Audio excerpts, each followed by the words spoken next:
अच्छा 10th class page number 3 के ऊपर ये हिस्ट्री वाला जो है ना पैराग्राफ ये मैं पढ़ रहा हूँ। The idea of complex numbers first emerge in 16th century when Italian mathematician Girolamo Cardano discovered that equations could still be solved when they involve in the square root of negative number in the 18th century. Carl Friedrich Gauss, German mathematician and astronomer, expanded his early idea. अच्छा इस paragraph में ना history लिखी हुई है complex number की कि सबसे पहले वो कब इमर्ज किए गए हैं 16th सेंचुरी में, ठीक है। और किसने इनको डेवलप किसने किया? वो एक इटालियन मैथमेटिशियन था गिरोलामो कार्डोनो, ये उसकी पिक्चर भी लगी हुई है। ये उसने डिस्कवर की हैं इक्वेशंस, ठीक है, और जिनके अंदर ना नेगेटिव नंबर का स्क्वायर रूट इन्वॉल्व था, ठीक है। और 18th सेंचुरी में जर्मन मैथमेटिशियन था कार्ल फ्रेडरिच गॉस, इसने ना इसके काम को आगे एक्सटेंड किया, यानी उसने पहले स्टार्ट में ये डेवलप किया था और उस थ्योरी के ऊपर मजीद जो है वो कार्ल फ्रेडरिच गॉस ने जो है वो काम किया, ठीक है। तो ये पैराग्राफ इससे रेलिवेंट है। इसके बाद नीचे डेफिनेशन है व्हाट इज कम्प्लेक्स नंबर या डिफाइन कम्प्लेक्स नंबर। तो इसकी डेफिनेशन है अ complex number is a number expressed in the form x plus iota y where x y are real numbers and iota is the imaginary unit defined by iota is equal to mine। अच्छा यहाँ पे z is equal to भी लिखा जा सकता है in the form z is equal to x plus iota y, ठीक। अच्छा उसके बाद नीचे हेडिंग आ रही है rectangular form of a complex number, ठीक है। Complex number is of the form x plus iota y या x प्लस y और y भी, और x y रियल नंबर्स हैं। तो जिसके साथ इमेजिनरी पार्ट कहते हैं और जिसके साथ नहीं होता उसे रियल पार्ट, जैसे यहाँ लिखा हुआ है x is called the real part and y is called the imaginary part of complex number. अब आगे इसके अलावा ना 3 कंडीशंस दे दी। अगर तो x 0 होता है, यानी अगर रियल पार्ट 0 हो जाए ये वाला पार्ट, तो फिर जो बच जाएगा सिर्फ इमेजिनरी पार्ट बच जाएगा ना, प्योर इमेजिनरी इसको हम कहेंगे क्योंकि ओनली सिर्फ इमेजिनरी पार्ट बचा है। इसको y को 0 कर दें, यानी ये पार्ट अगर हम खत्म कर दें सिर्फ x रह जाए तो ये जो है वो सिर्फ रियल पार्ट रह जाएगा ना, यानी कम्प्लेक्स नंबर रियल हो। और थर्ड पॉइंट है it is customary to denote the standard rectangular form of a complex number x plus iota y as z and we write x is equal to real of z and y is equal to imaginary of z। इसका मतलब ये है कि अगर फर्ज करें ये जो जिस तरह ये लिखा है x प्लस आयोटा y, अगर आप इसको z इज इक्वल टू लिखते हो z is equal to x plus iota y, तो अगर find the real part of z तो आप उसको इस तरह लिखते हो, रियल पार्ट को r ई लिख के ना, कैपिटल r और स्मॉल ई, ठीक है, और आगे z लिख देते हो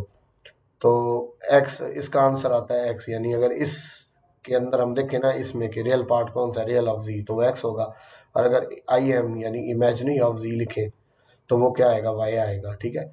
आगे नीचे एग्जांपल भी दी हुई है कि जैसे ये एक दिया हुआ है कम्प्लेक्स नंबर के इसका रियल पार्ट क्या होगा, वो 5 होगा, और अगर इसी का इमेजिनरी पार्ट लिखते तो वो होता -7, ठीक है।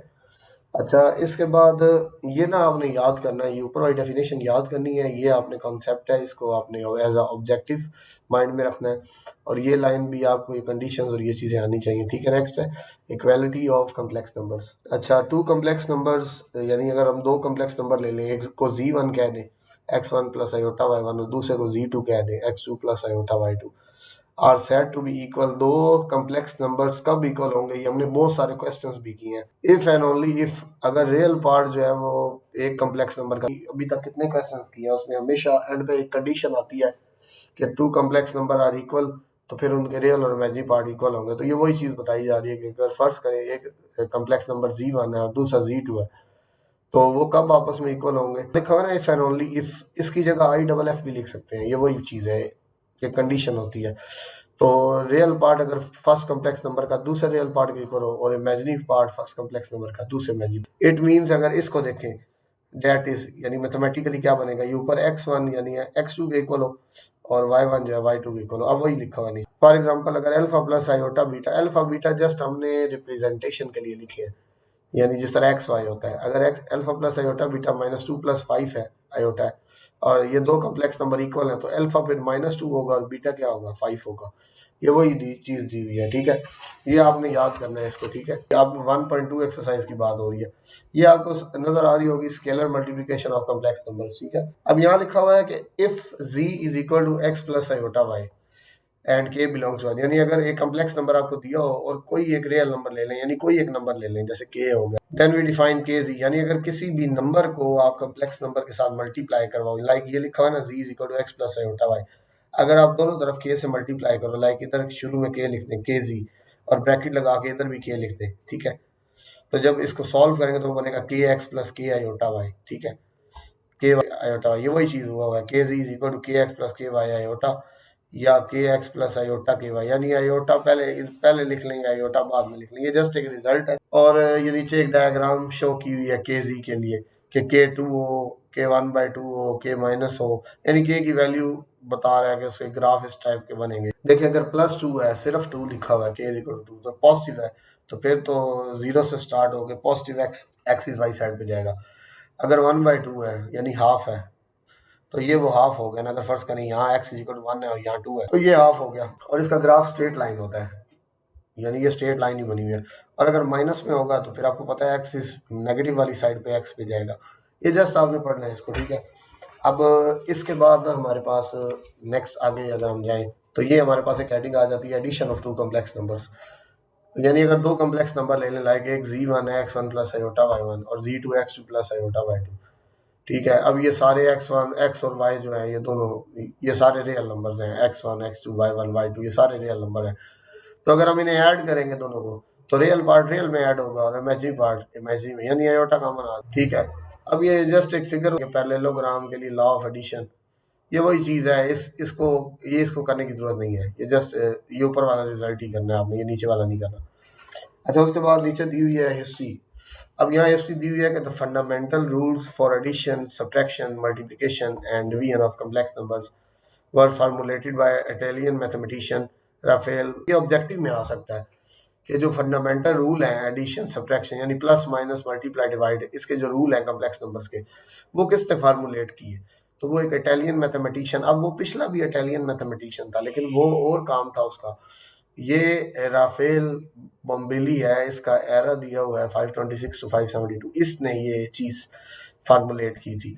ही is widely recognised as the first to establish a systematic algebra for complex number. अब ये भी ऑब्जेक्टिव आ सकता है कि who was the first mathematician to establish the systematic algebra for complex number, तो उसका नाम ये है, ठीक है।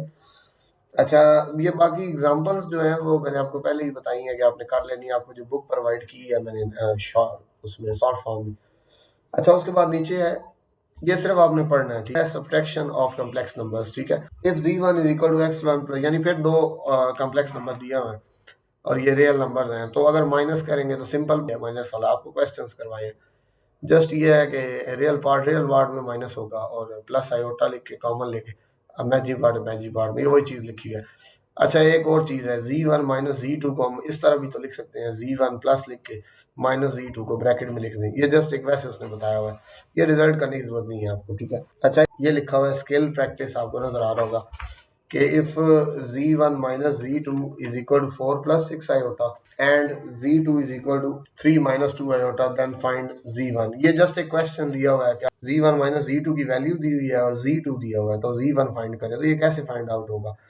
ये इक्वेशन दी हुई है ना, ये वाली, इसके अंदर आपने z2 की जगह ना यहाँ ब्रैकेट में माइनस के बाद z2 की वैल्यू लिखनी है, फिर उस वैल्यू को माइनस से मल्टीप्लाई करना है, उस पूरी वैल्यू को उठा के ना दूसरी तरफ ले जाना है, यानी ऐड सब्ट्रैक्ट होगा, तो जो आंसर बनेगा ना वो आपका z1 होगा, ठीक है। अच्छा, इस आगे जाने से पहले ना मैं आपको एक चीज और बताना चाह रहा हूँ, जो मैंने आपको स्टार्ट में, जब भी हमने स्टार्ट की थी हिस्ट्री से 1.1 से, उससे पहले ना एक पेज नंबर 2 पे ना डू यू नो है, ठीक है। तो मैं उस पर वापस जा रहा हूँ जरा, क्योंकि उसमें वो एक पॉइंट मिस हो गया जो आपको मैंने ना बताना है। अब ये देखें ना, ये वाला, complex numbers are essential for many technologies like smartphones, signal processing and MRI imaging।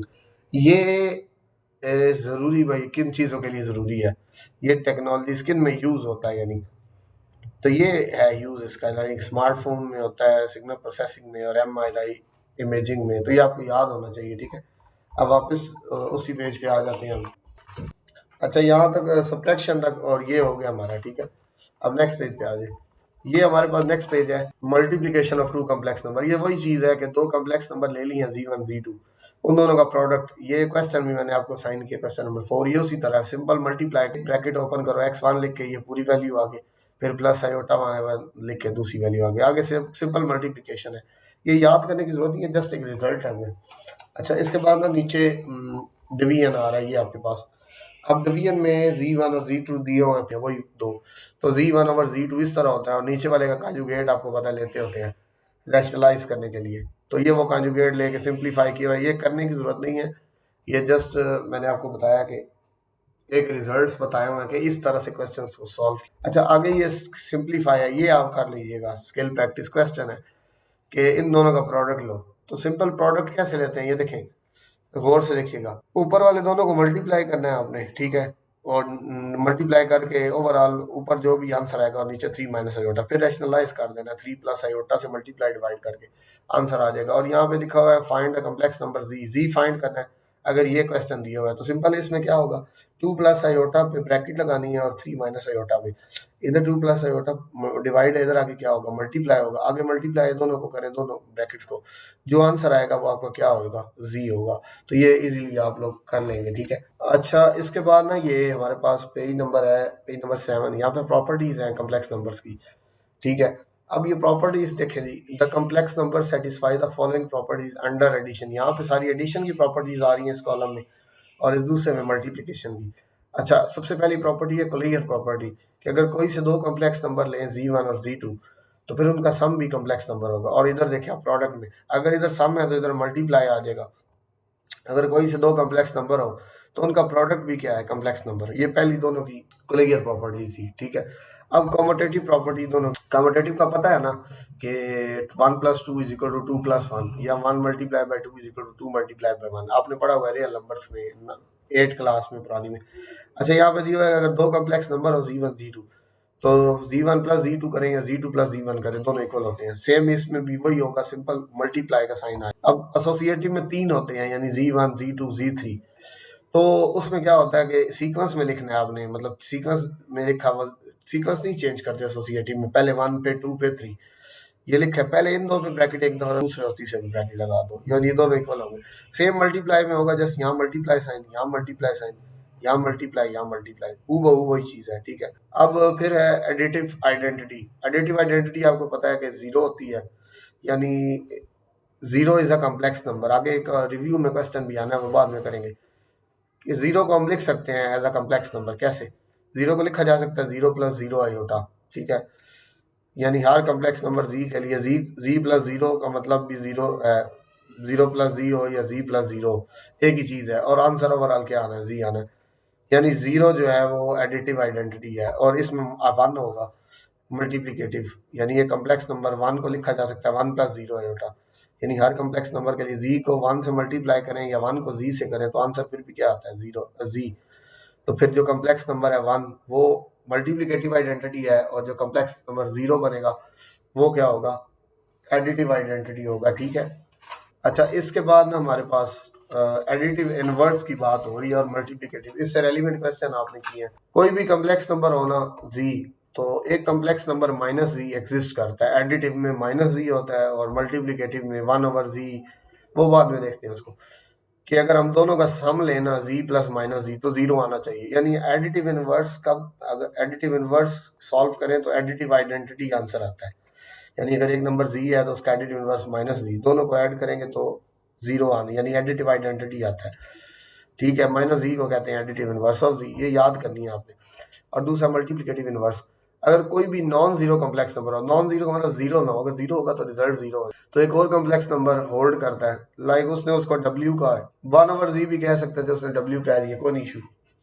यानी उन दोनों का अगर हम प्रोडक्ट लें, जी डब्ल्यू करें या डब्ल्यू जी 1, या इन अदर वर्ड हम कह सकते थे 1 ओवर जी, यानी जी डॉट 1 ओवर जी करें तो तब भी रिजल्ट क्या आता है 1, या 1 ओवर जी डॉट जी भी। तो डब्ल्यू को उसने यहाँ पे मल्टीप्लिकेटिव इनवर्स का है जी का, और उसको इसने जी इनवर्स से डिनोट किया, जस्ट एक नाम दिया उसने, ये भी याद करना है। और फिर सिक्स प्रॉपर्टी है distributive property of multiplication over addition. अच्छा जो ओवर का वर्ड होता है ना, ओवर एडिशन, ओवर का मतलब होता है ब्रैकेट के अंदर जो वैल्यू आ रही है, ब्रैकेट के अंदर एडिशन आ रहा है और ब्रैकेट से पहले मल्टीप्लिकेशन है, यानी 3 अगर कम्प्लेक्स नंबर लें Z1 Z2 Z3, तो Z1 into Z2 plus Z3 को Z1 Z2 plus Z2 Z1 Z3, तो ये दो फार्मूले हैं। या फिर अगर पहले दो पे ब्रैकेट, यानी पहले दो प्लस में आ रहे हो, तीसरा बार मल्टीप्लाई में आ रहा हो, तो ये भी Z1 Z3 plus Z2 Z3, ये वो दो रिजल्ट्स हैं, ये आपने मतलब कर लेने हैं। तो यहाँ तक तो 1.2 का ना हमारे पास वो 1.1 और 1.2 की बाकी एग्जांपल्स हैं वो आपने कर लेनी है। अभी 3 दिन है आपके पास, ये जितनी भी